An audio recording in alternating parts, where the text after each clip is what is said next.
Goldman Sachs Vice President Ashwani Jhunjhunwala has been booked for siphoning company money in order to clear the debt that he accumulated as a result of his gambling habit. Ashwani, who has been working with the company for 4 years, managed to access his colleagues' computers in their absence and siphoned off 38 crore rupees in 2 installments.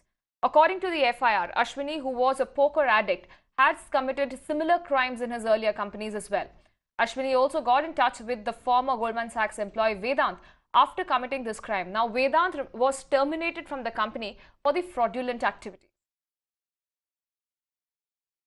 Saturday night, I think it came to light on account of their internal auditor inquiry, and they have given a complaint of misappropriation, and one person is arrested. My DCP Whitefield is looking into the entire thing, and it involves a huge amount of money, especially foreign exchange, etc., etc. So I have not yet interfered with that case. It is with the officers in Whitefield division. So let them investigate. If they need any resources from the headquarters of the police, city police, we will definitely give them.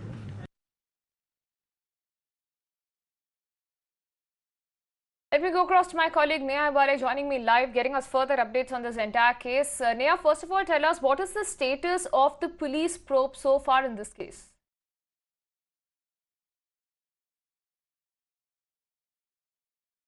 Well, Apurva, what we know now is that the police have arrested 2 people.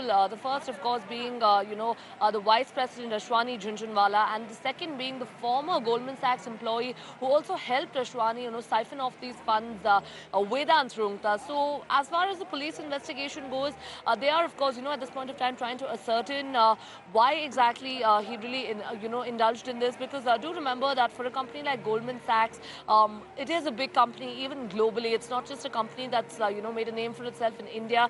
So they are trying to ascertain really, why this was done. Currently, of course, even as we speak, while the arrests have been made, interrogation is underway. The 2 are being grilled. They are being questioned about, why they really indulged in this. All right, so as you're pointing out, Neha, very important updates are coming in. Now, according to the FIR that you've also accessed, also appears that Ashwani Jhunjhunwala, who is the VP, has committed such similar crimes in other companies as well. First of all, can you take us through those key details that are coming out of the FIR and what it talks about?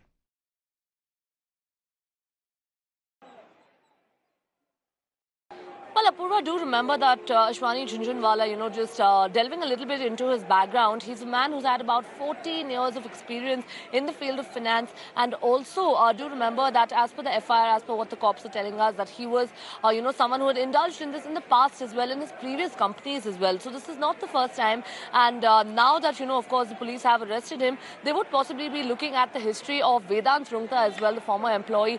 Do remember that Vedant was also fired on grounds of cheating the company, that he was the first one who actually tried siphoning off some funds from Goldman Sachs, and he was later sacked from the company. And now you have another, prominent person in the company, the vice president, who's been arrested for the same crime, Purva.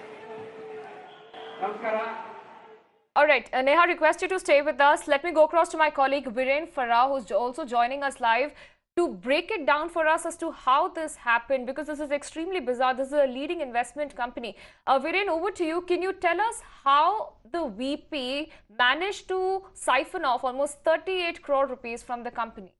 Well, that's right. And I just want to put in perspective what this entire story is, because Goldman Sachs is a 150-year-old company. It's a U.S. institution. It has been around for the longest time, more than, in fact, just 1.5 century is how long Goldman Sachs has actually been in existence. It's one of the, one of the Fortune 500 companies in the US. So this, it's not about a small company. This is a huge institution. And now if we talk about how this entire scam actually unfolded, it's quite staggering. The details that we've now learned from the police give us an insight into how this entire operation was run by the vice president of the company, no less. Now, he is accused of accessing his colleagues' computers in their absence. Now, what actually happened is that Goldman Sachs, as the Commissioner of Police pointed out there, found out through their own internal audit that a certain amount of money to the tune of 38 crore rupees was missing.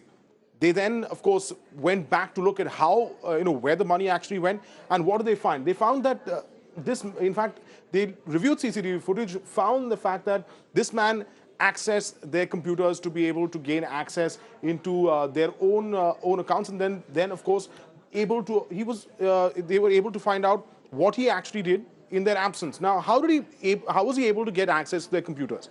He in fact approached the colleagues. He then sent them out to carry out random errands that he asked them to do, often unnecessary, and all that was just a reason to in fact have access to their computers without their knowledge. And he would in fact approach these juniors largely in an attempt, as he said, to train them. This is what the police tell us. Now, if we carry on further, it tells us that transactions showed that the colleagues transferred the money. So when the audit internally was being done by Goldman Sachs, when they went back and looked at the logs, because obviously everything is electronically monitored, they found out that these employee IDs were being used to transfer this money.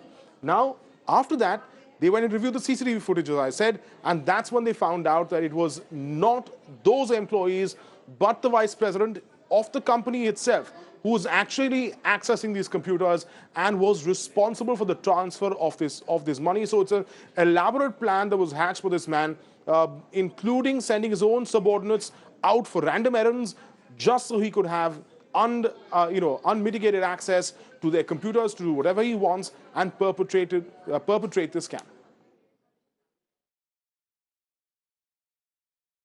All right, so that of course the modus operandi of this entire case. Remember, the latest investigation right now is still underway. The police still looking into this entire matter, along with Ashwani Jhunjhunwala. Vedant, who is the former Goldman Sachs employee who was fired for fraudulent activities, has also been arrested. As Neha pointed out, the entire details there still emerging. More probe is still underway in this. For the moment, Viren, many thanks for joining us and breaking it down for us as how